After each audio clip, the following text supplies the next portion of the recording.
Thank you very much, Carrie. It's a delight to be here. Okay, so I'm going to just now try to. Now I can't. Okay, trying to find my.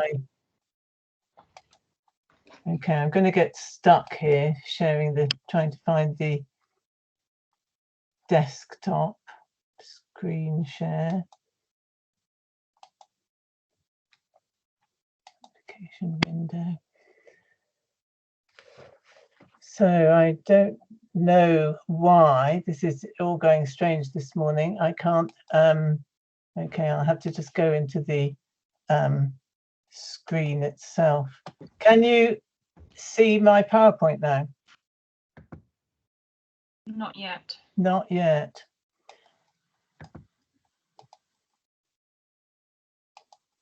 It's really strange. We tried it just now. Yes, it was fine. Was it fine? It was. It's not It there was. yet. Okay, let me try again then. For some strange reason. Okay, wait a minute.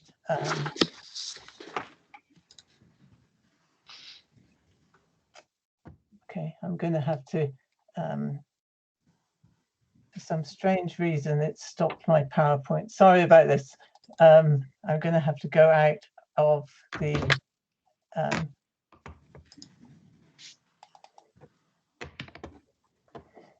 right, try again.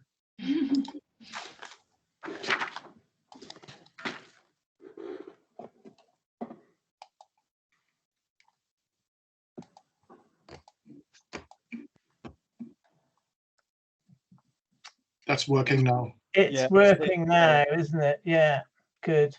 Yeah. Okay, sorry about that. We've had various technical problems this morning. So thanks for your patience and thanks for joining. Thanks, Carrie, for inviting me. Yes, as you say, over a year since we were last meant to be doing this. Okay, so what am I going to talk about today? First of all, just the first part, I want to just touch on what is integration and why it's important, how integrated are our universities and some of the hindrances to integration. And then the second part, move on to actually some more practical things and some of the tasks given our students to actually try and promote integration. Finally, just something on tools and strategies. So can everybody hear me okay?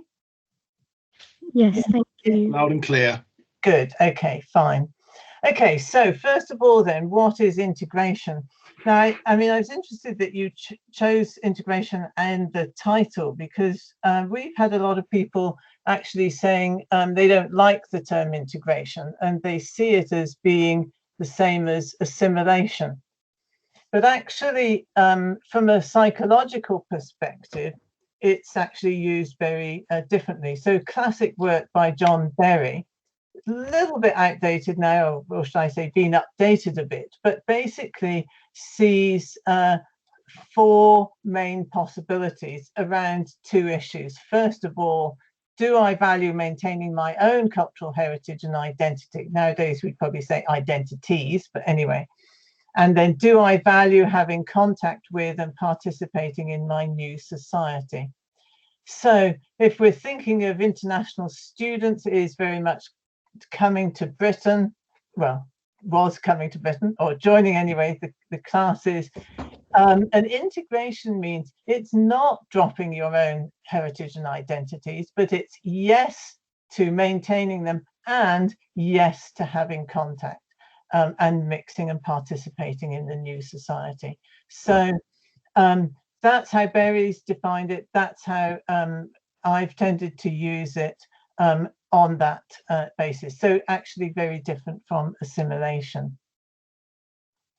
So if we think of a sort of definition, one that I've worked on is a process. So integration is a process through which individuals develop and increasingly exercise capacities for interpersonal connectedness and a sense of belonging. So breaking it down, it's really very much, it's an ongoing process.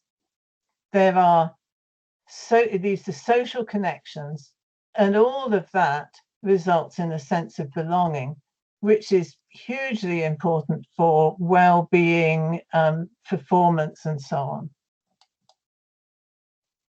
Okay, so I've just said it is important. Why is integration important? Well, research shows it's important for personal welfare, that sense of belonging, and of course, source of support from those around us.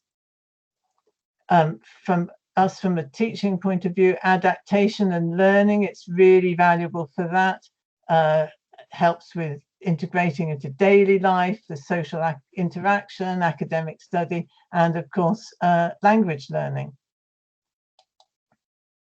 But one of the problems is having contact with, participating in the new society can be challenging. It's not easy and automatic.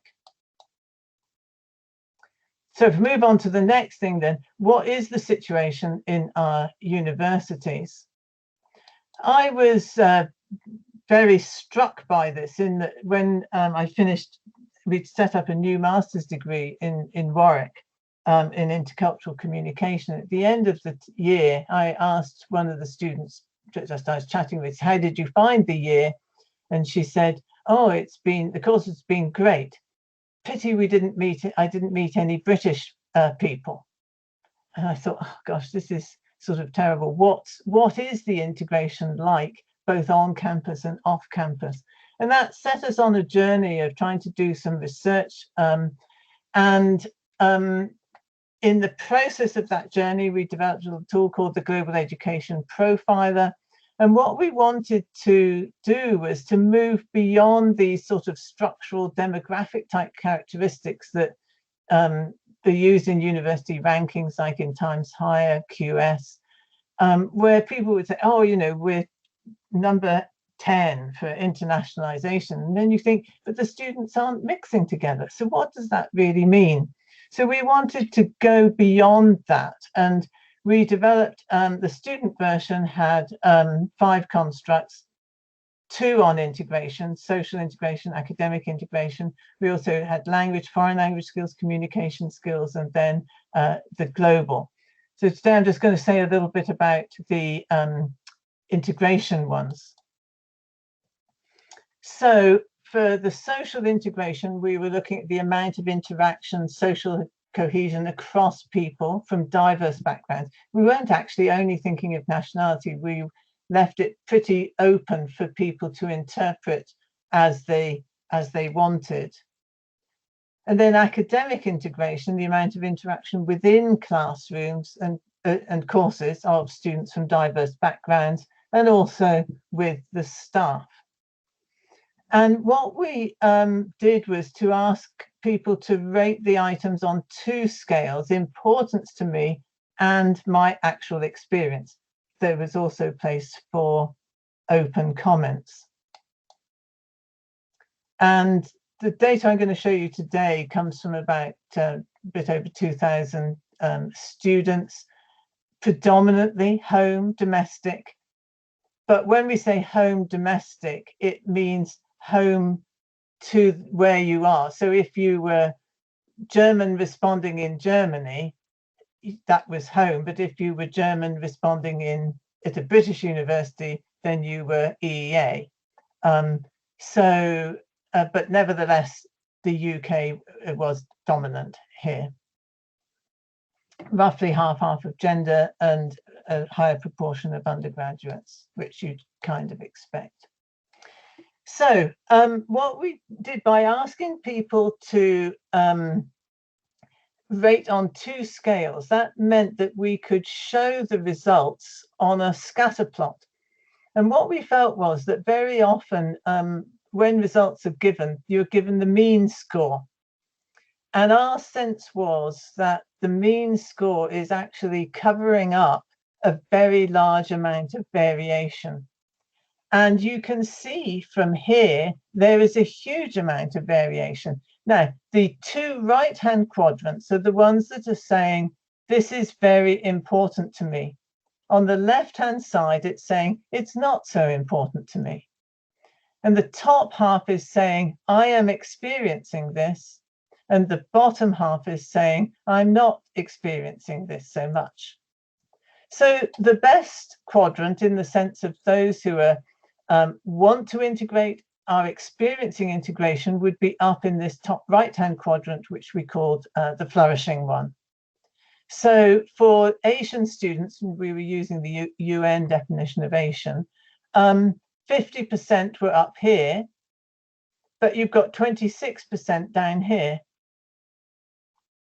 EA, 69% and 17%. So what you have really here, you can see with both lots, it is important to the majority of students, not all, there are some over here, but most people do want to integrate socially.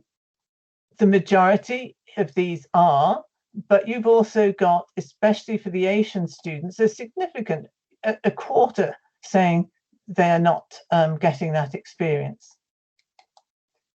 Then if we add the home students, you'll see, again, very widespread, but this time we've got a higher proportion saying they're not interested. So we've got 24% down in the bottom left-hand quadrant, 11% Asians, 7% EEA.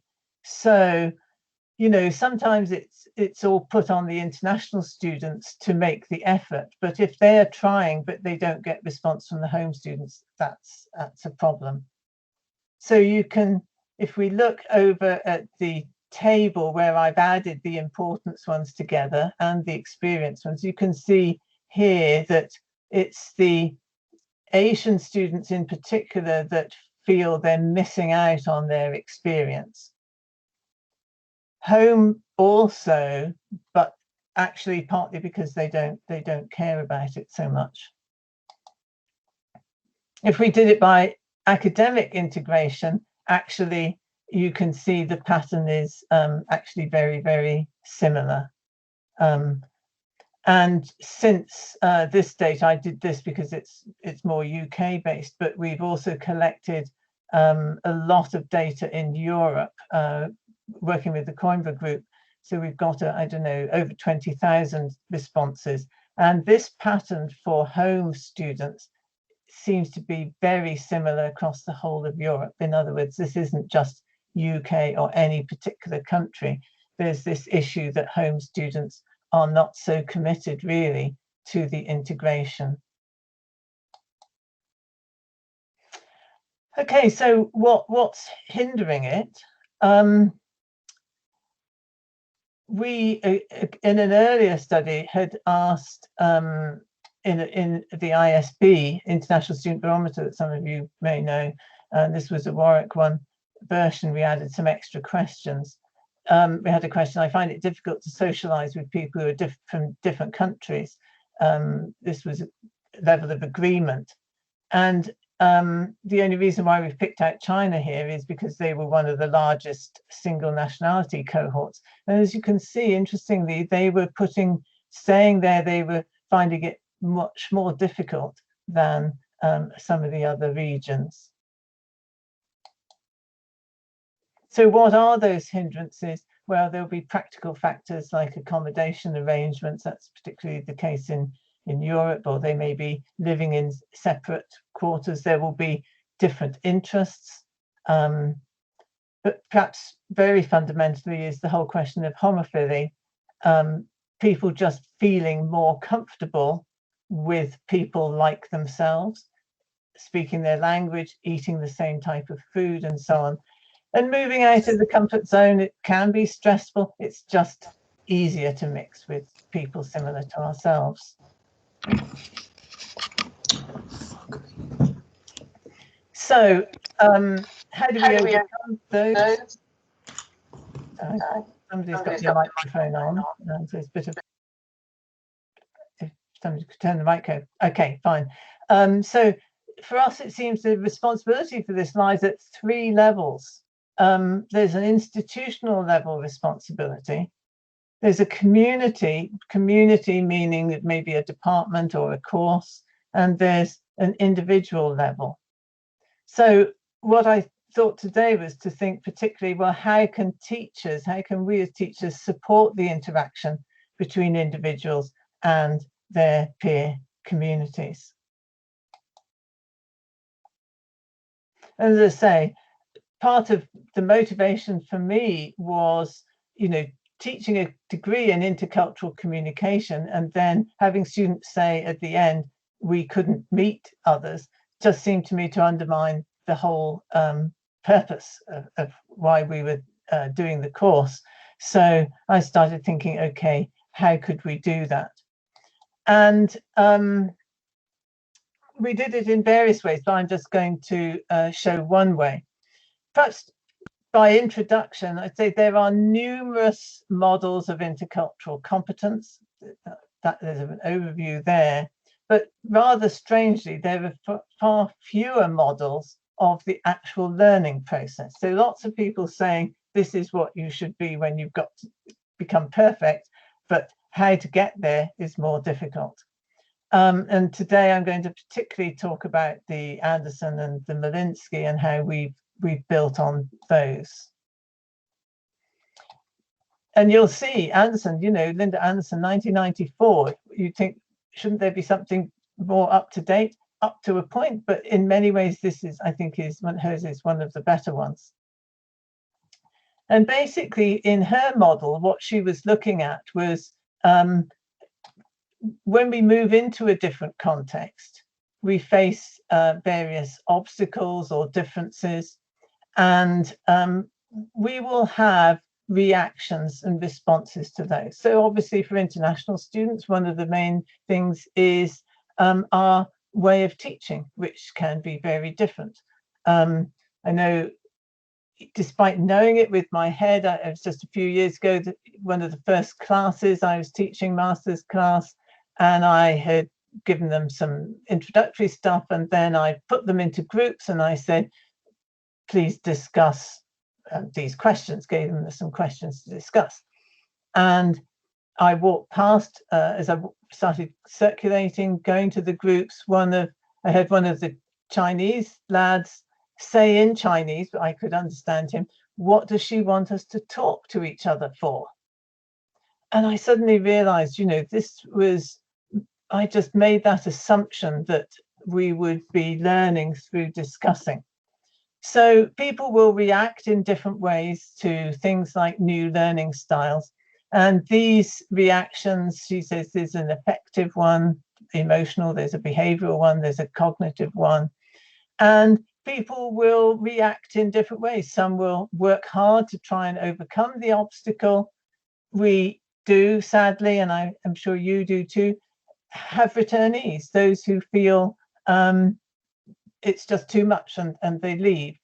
And then you've got escapers, time servers who just retreat, you could say, into maybe their own groups and so on, and they don't really try to overcome the obstacle. So what our goal is, I think, as teachers, is to help people not leave, but to actually overcome and be the adjusters.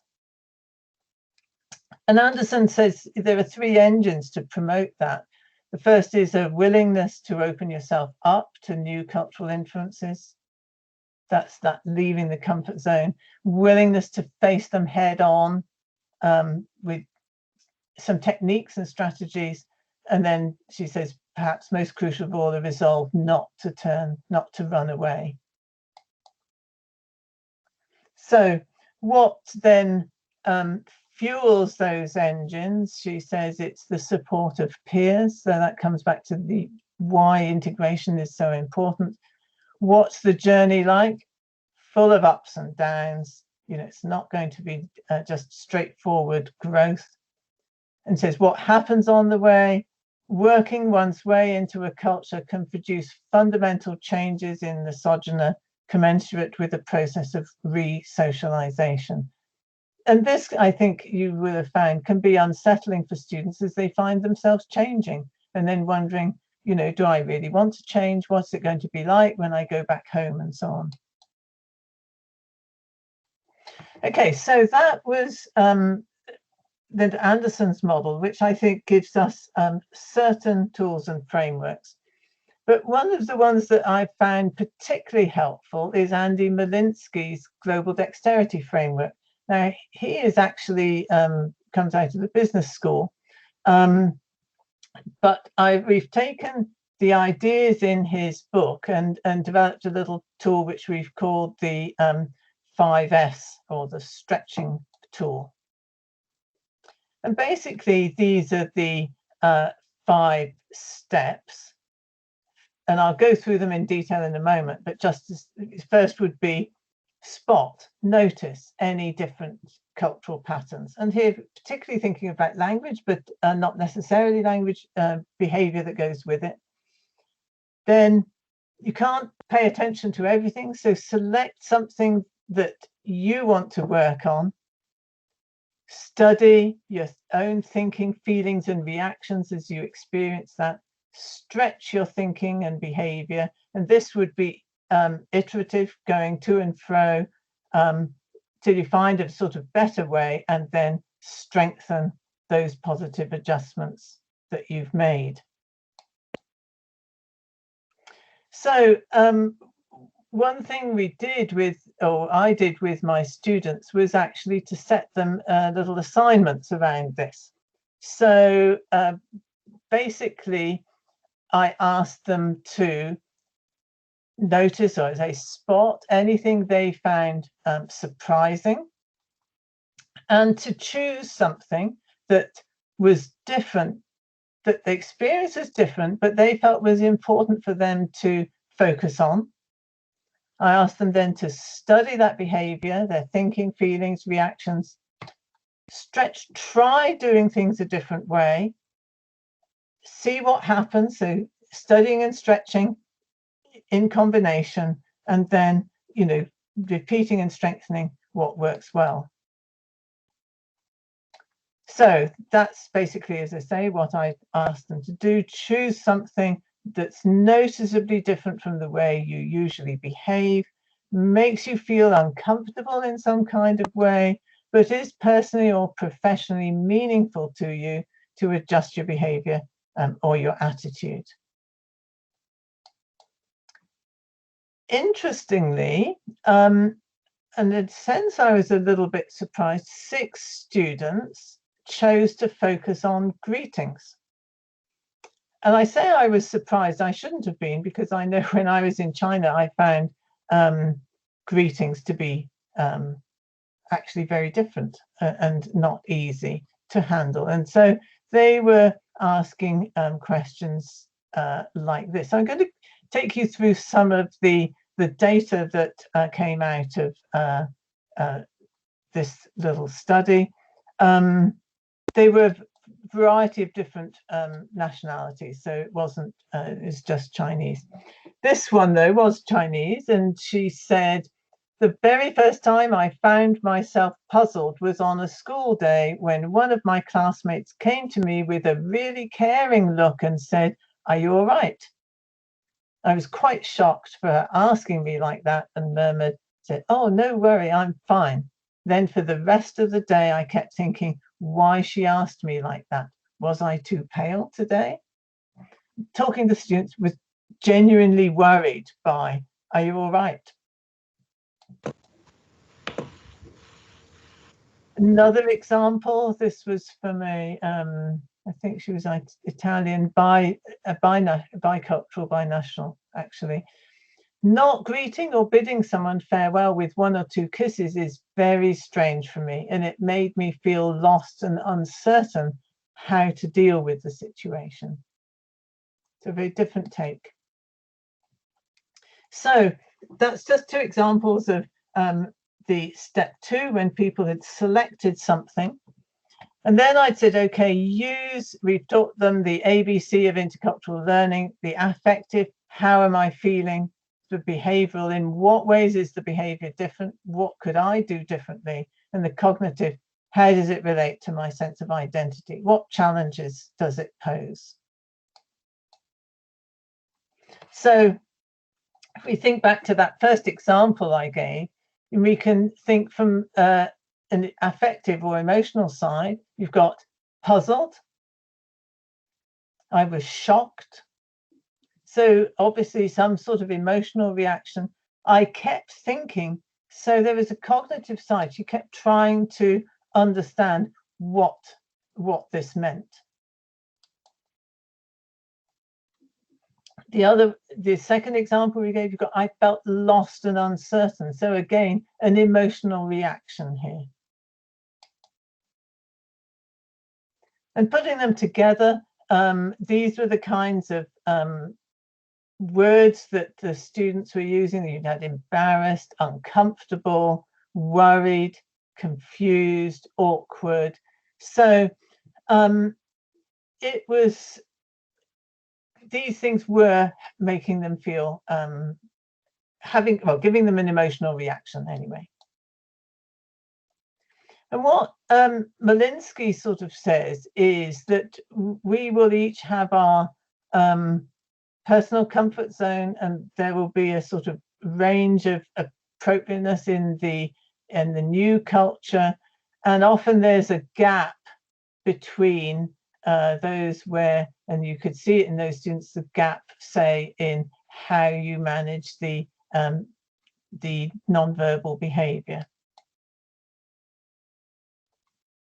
So it's then, okay, we've got to help students become aware of the gap. And here we've got students, as they thought through and started to write their state step 3, even after they, i.e. the British who was looking at this, have known each other for a certain amount of time, I've noticed that people still say goodbye with a wave or a light hug.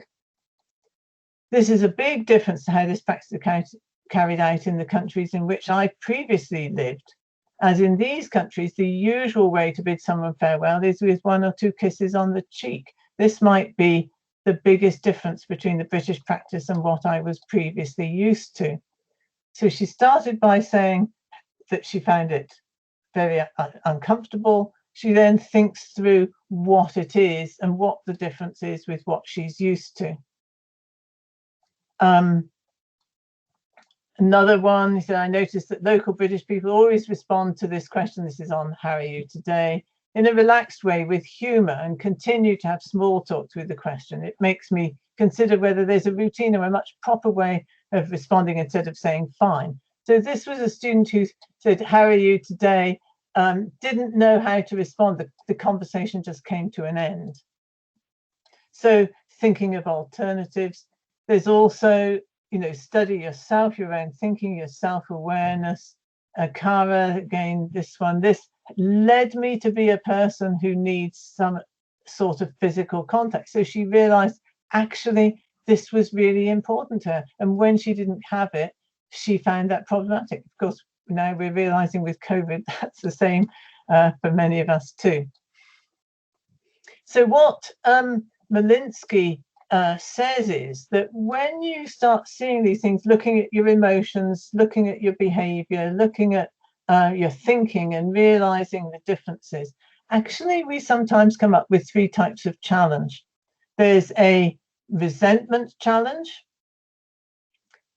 Do I need to adapt?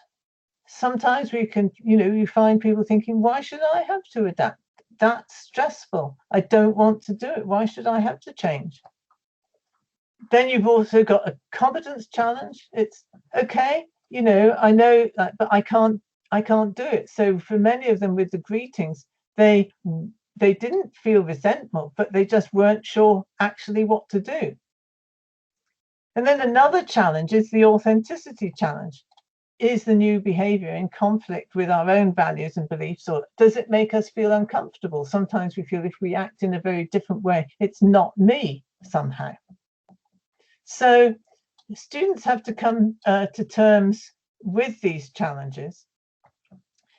But sometimes they do get the impression you've kind of got to do it the British way or the Chinese way or the Italian way. And what Malinsky says, actually, for every language, every culture, there's a zone of appropriateness for any given context. There's a range of appropriate forms of language use or behavior. You don't have to aim at just one. And we each have our own comfort zones, and my comfort zone may be different from yours. So we've got to take our own comfort zones into account. So he says, for example, when adapting our behavior across cultures, we often mistakenly believe that there's one very specific way of acting in that new setting. But that's simply not true. Instead, there is a zone, a range of appropriate behavior, and your job is to find a place within this zone that feels natural and comfortable for you, somewhere within your personal comfort zone. Going back to Anderson, she says, so adapting involves more than making the unfamiliar familiar. It means accepting the unfamiliar, accepting the uprooting and alien values, and the loss of loved objects and people, a much harder task. So sometimes if it's something quite significant, it's actually quite difficult to do. What does he recommend? Then make small but perfect, personally meaningful changes in what you say, how you say it, etc. And make the behavior feel more acceptable by connecting it to your own personal goals and values, embracing the new culture's logic. So let's see how some of the students managed. So in other words, sorry, yes, this is just a thing. So if you expand your personal comfort zone, you can just get a bit of overlap. You don't have to go right up into the different zone, but just try to stretch. And that's why we called it stretch. Stretch yourself a little bit so that it's acceptable. There's some kind of overlap. So one of the people, he did a major shift, and it was probably an overreaction. He's a male student, and he was used to just having physical contact actually with other male students, and found that was not well received. So he says, while greeting to people or receiving greets from others, I chose to remove all of the physical touches I used before in greeting to foreign people. By this attempt, I was thinking physical touch could lead to unnecessary embarrassment, so no embarrassment would appear if there was no physical touch. Later, he found that was problematic. Another person actually planned an experiment. For the first attempt, I tried to greet my classmate first when we have eye contact. I asked them, "How are you?" first, and carefully listened to their answers. So in other words, she wanted to learn, how can I respond to "how are you"? So what she did was deliberately jump in and ask it first so that she could hear what these other people said. However, I didn't feel at ease as they did the same greeting. I imitated the tone and expression they do and did it on the purpose of getting the expected answer. So she tried hard, deliberately trying to get the information. So then, as we go to and fro, continue to reflect. How did you feel? How did the other person seem to feel? Is more improvement needed? So Ding, when he stopped all physical contact, says, the attempt embarrassed me even more. Sometimes foreign people would actively have physical touches, such as shaking hands. In this case, I often felt surprised and unprepared, so my reaction could be slightly bewildered and hurried. Besides, when I greet my close foreign friends without physical touches, both sides could have a feeling of being distant, which could make our friendship fragile. To cope with a negative feeling and embarrassment, I often explained my strange behavior and consideration of greeting etiquette afterwards to the person I greeted. However, it didn't always work. So here he found his overreaction was being problematic. Then Huang, who was looking for how do people answer, "How are you?" I found the answer will be an opening word to the following dialogue. For example, if the answer is "fine," then I can share something happy that's happened or is going to happen. Then the dialogue goes on with this topic. The reason why I found it's hard to answer in the past might be the answer will always be the one I would have to be the one to find and start a topic. This one, after my first attempt, I felt like I might need some guidance, and I talked to my English friend. So this is another very helpful step, of course. Ask somebody else. And he gave some advice and says, you're thinking too much about it. If we say settle the next steps, how are you getting on? This one says there's still things I need to work on. So they'd done 1 attempt, 2 attempts as part of the assignment, but realized actually they still needed to keep on trying.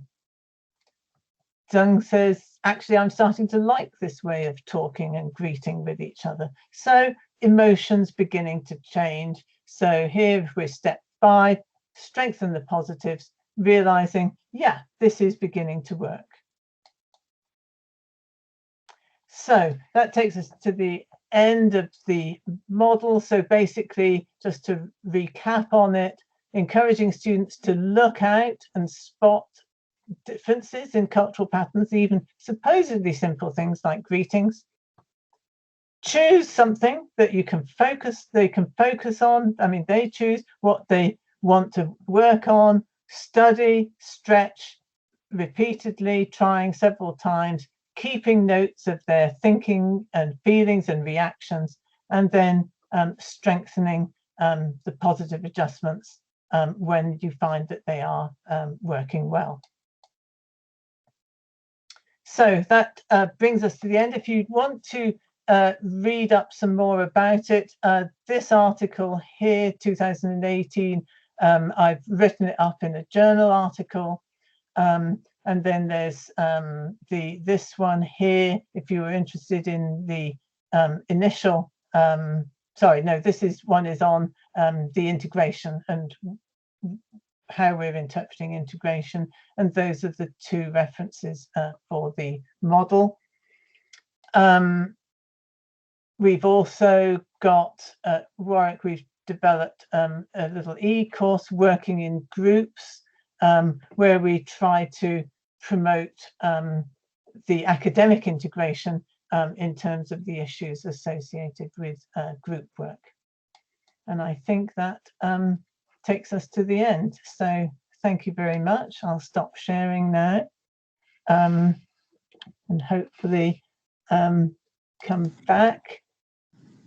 And if you have any questions, you're very welcome to ask me.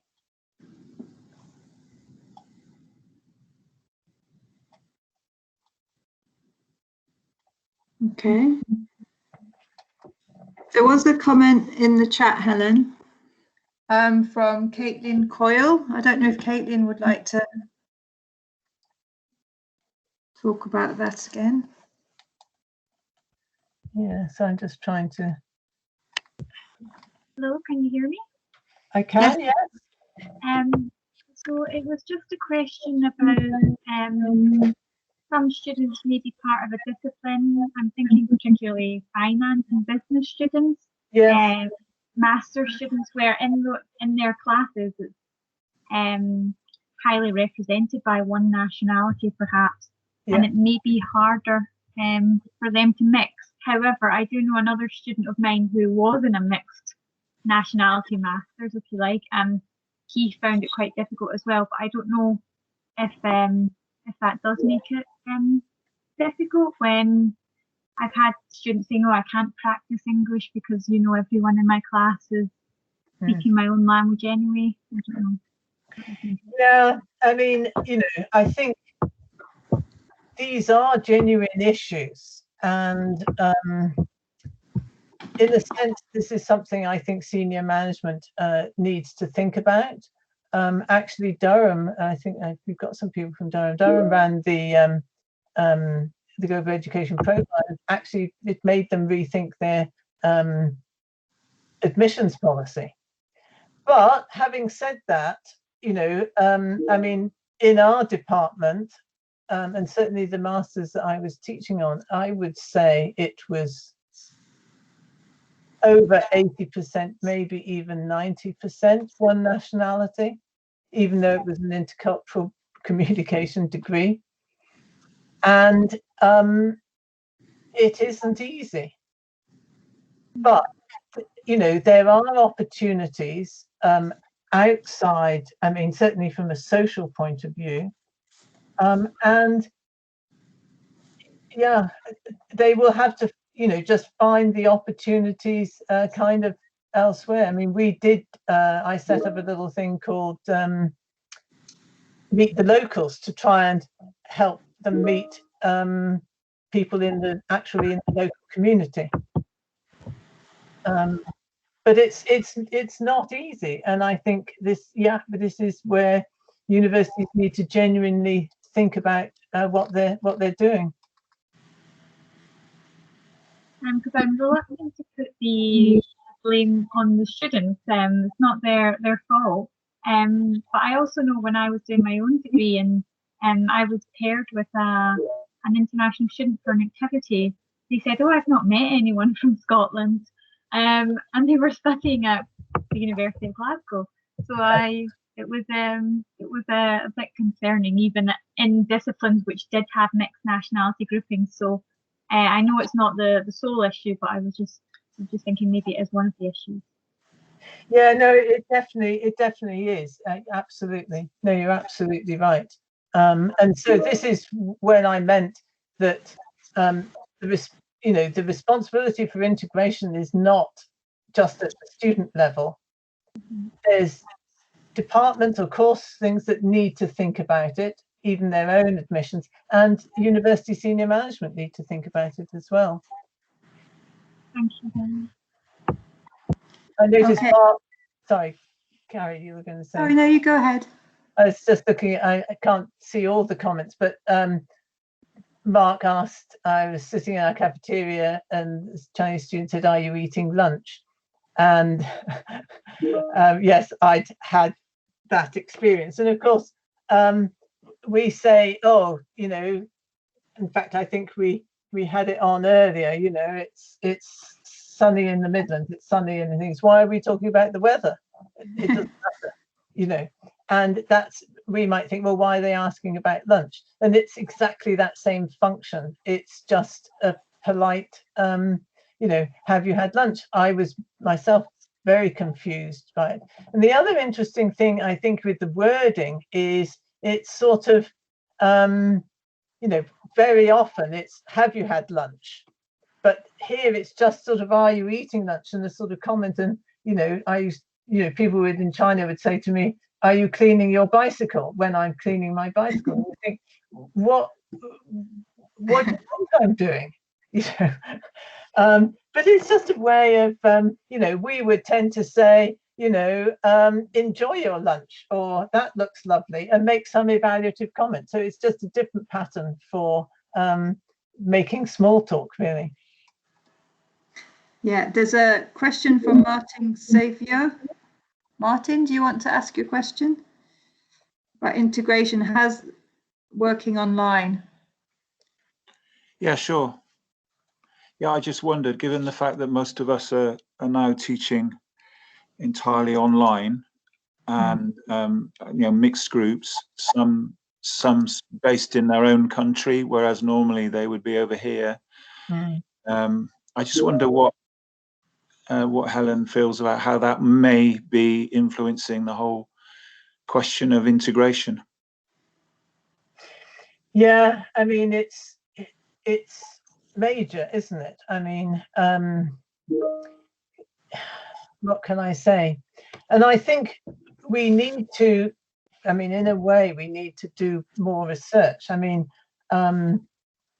because I haven't been teaching the past year on the master's program. I was on study leave, but you know, in my when we were in a physical classroom, for better for worse, I was quite controlling over the groups, and I although we had predominantly one nationality, we did have others, and but even within the same nationality, there will be people from different parts of their own country who could be from different social backgrounds. So even mixing things. So every 2 weeks, I mixed the groups, and I just told them where they were to sit.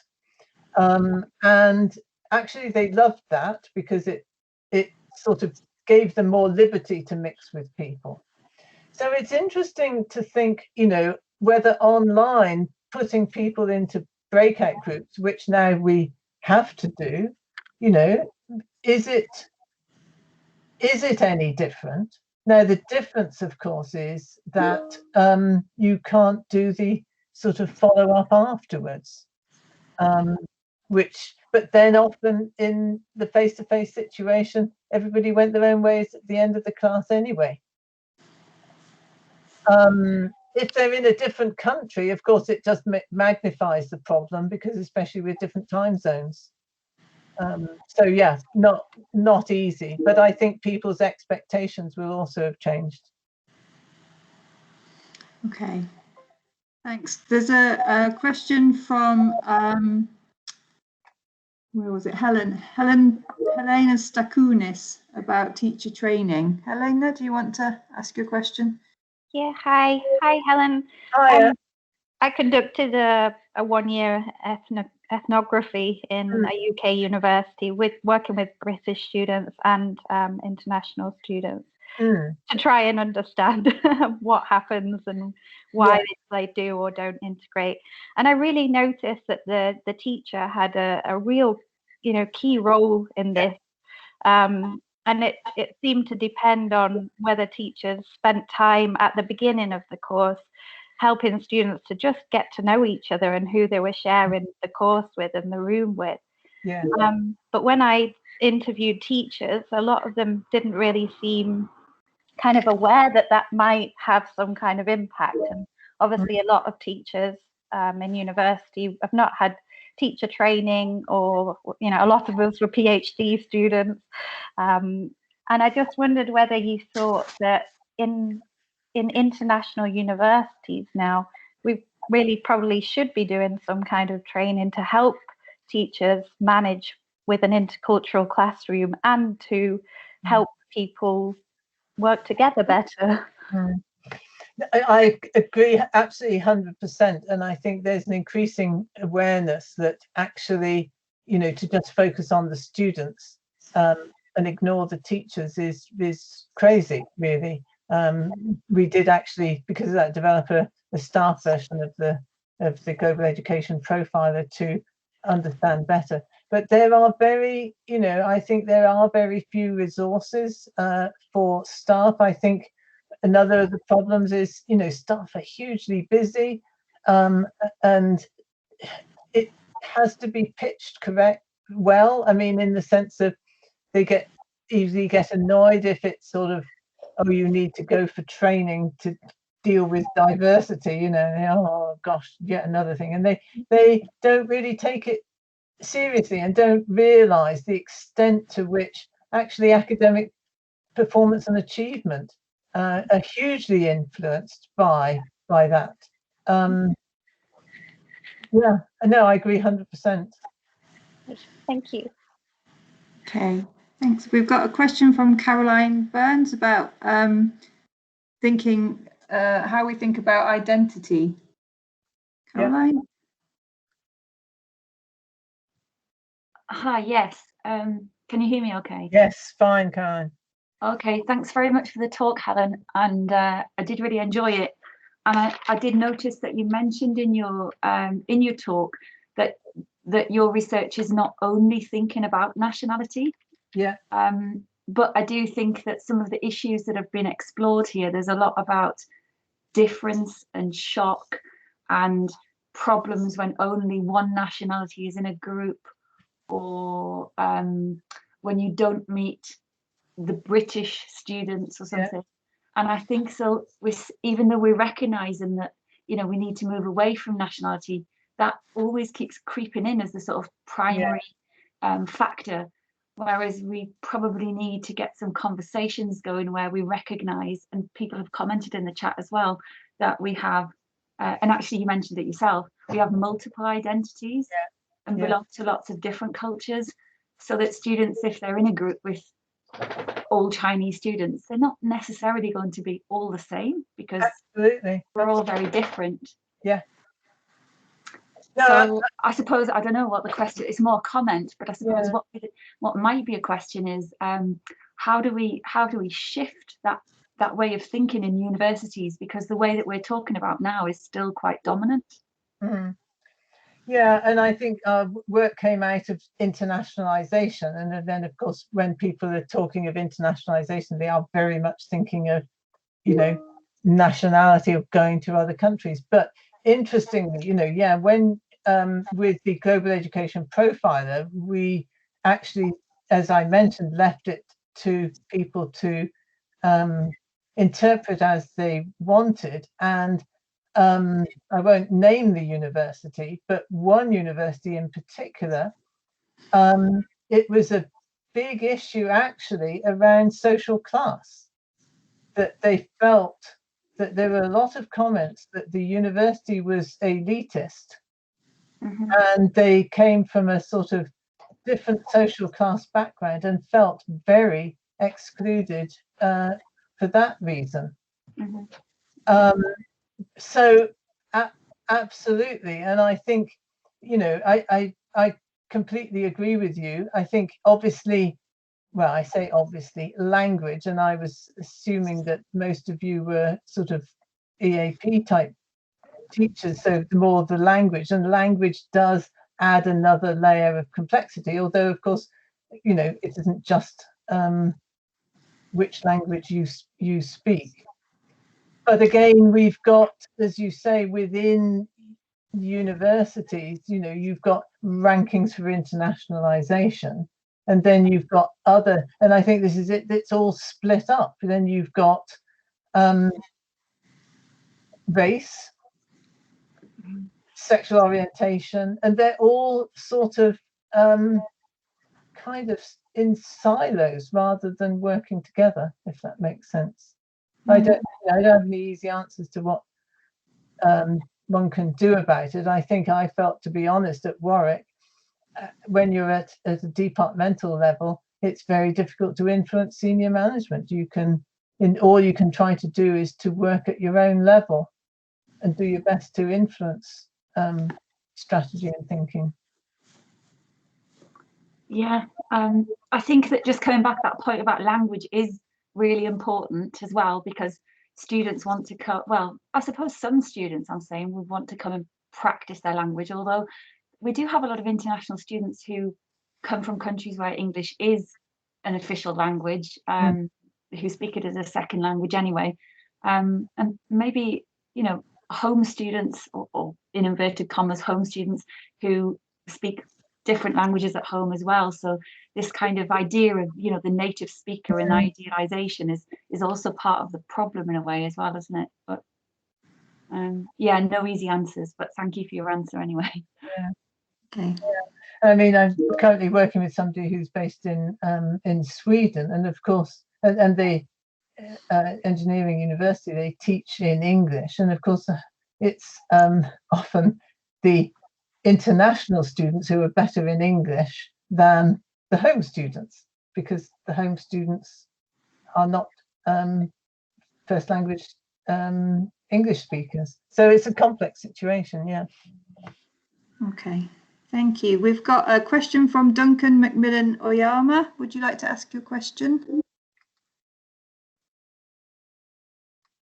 Well, I was just really wondering what the implications are for, sorry, thank you for a very interesting talk. I was wondering what the implications are for this when we're talking about these large groups of international students who are often grouped in, within courses by their country of origin, and don't, as we've discussed already, have access to the language of the culture in which they're studying.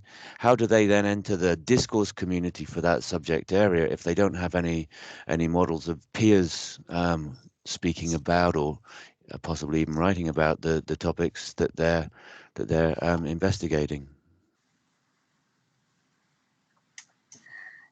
So when you say peer models, are you thinking of, because of course, what can I say, their peers are also having to learn a new discourse. So, you know, yes, very true. They wouldn't necessarily know that. I mean, I think that's, you know, as an academic, you're actually socializing everybody into the discourse of your discipline. Very true. But as that negotiation is going on, if people are excluded from that conversation, if you like, because they're not having a chance to meet with other students, how do they manage to negotiate their way into that community? I don't quite know what to say. I mean, ironically, if I think of my PhD students,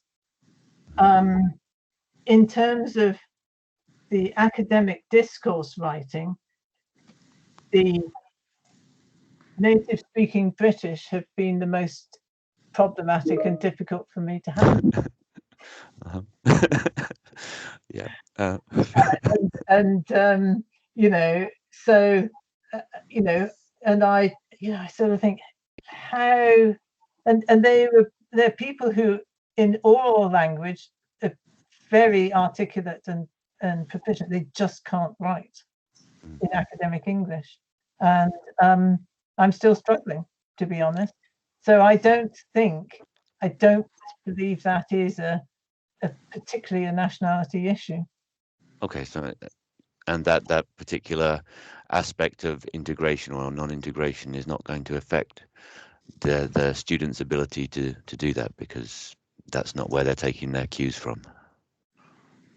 I think, yeah, because it's writing, and I mean, then it does come back to some other stuff we talked about, which is group work, and of course, team writing is one of the most contentious things the staff member has to deal with, as they complain about each other's, either one's lazy or not writing in good enough English, or I'm having to rewrite everything, sort of thing. So writing is, I think it is very difficult. But how about in, say, a seminar situation where you're expecting people to discuss perhaps their understanding of a particular paper or group of papers or research topic, and they're with the actual, just the language and the collocations that you would normally use in that particular subject area for discussing it in a more informal way. Walking. Yeah, I mean, to be honest, again, I think, and I'm also drawing a bit on the work in Sweden now. A big issue is actually academic background. So, for instance, if I'm thinking about, my own, the sort of articles we might have read, they might be have quite a lot of statistics. And if a student, whatever the nationality, has actually had a good background in statistics, this is not an issue. Okay. So, I think in Sweden they had, if somebody had been used to using Minitab before taking an engineering course, that was fine. So actually, in discussing papers, you've kind of got these multiple levels. You've got the sort of background tools, you could say, like statistics or a certain piece of software programming that you need to be familiar with. You've then got sort of academic, you've got the particular terminology, and even within an own field, even something like intercultural communication, across the different modules, you'll have different vocabulary and so on. And so everybody is trying to learn the new vocabulary if they haven't studied it before. But then there is a sort of, there's a level of general academic discourse. I mean, you all probably know more about this than I do. And ways of structuring writing and so on, which can be different. But as I say, I'm struggling right now with one of my PhD students who has great difficulty with that. How you organize, for instance, he put the limitations of his study right at the beginning. And I said, well, why have you, that would go at the end. And to me, that's obvious, but it wasn't obvious to him. Okay. Yeah. Okay. Well, thank you very much indeed. Yeah, that was. I think it hopefully opened up an interesting sub area of discussion there. Thank you very much. Thank you, Duncan. I think there's one more question from Angela Hume. Angela, did you want to say, talk about your comment? Yes, thanks very much for your talk, Helen. I really enjoyed it. I was just interested in the scatter graph you showed at the beginning and your comment about home students neither wanting to engage with the kind of intercultural integration and not feeling the need to do that. I don't know if you explored what the reasons for those students, the home students, might be. Only to a certain extent. I mean, we were trying to look at the open comments and really needs sort of a follow-up thing. I think there's a whole variety, really. It was more pronounced actually at undergraduate level than postgraduate. I think there's an element of maturity. I think, I think of my own children, when they went to university, and remember one son sort of very much into football. Oh, they don't understand, these other anybody who didn't know the intricate details of every football match was not interesting to talk to. And you need a certain kind of maturity to get over that television program. So there are it's just as I mentioned, the homophily, it's just easier. Everybody finds it easier to be with people, like yourself, in the sense of have similar interests and so on. But in Europe, it's also often an accommodation situation. Many of the home students live at home, commute, actually that came out quite a bit in our data as well. So it's sort of multiple factors, really. Okay, thank you very much. Okay, I think, shall we stop there? Thank you so much, Helen, for your talk. It's been fantastic to have you. Yeah, we're very pleased. Can we show our appreciation to Helen, please, if you can?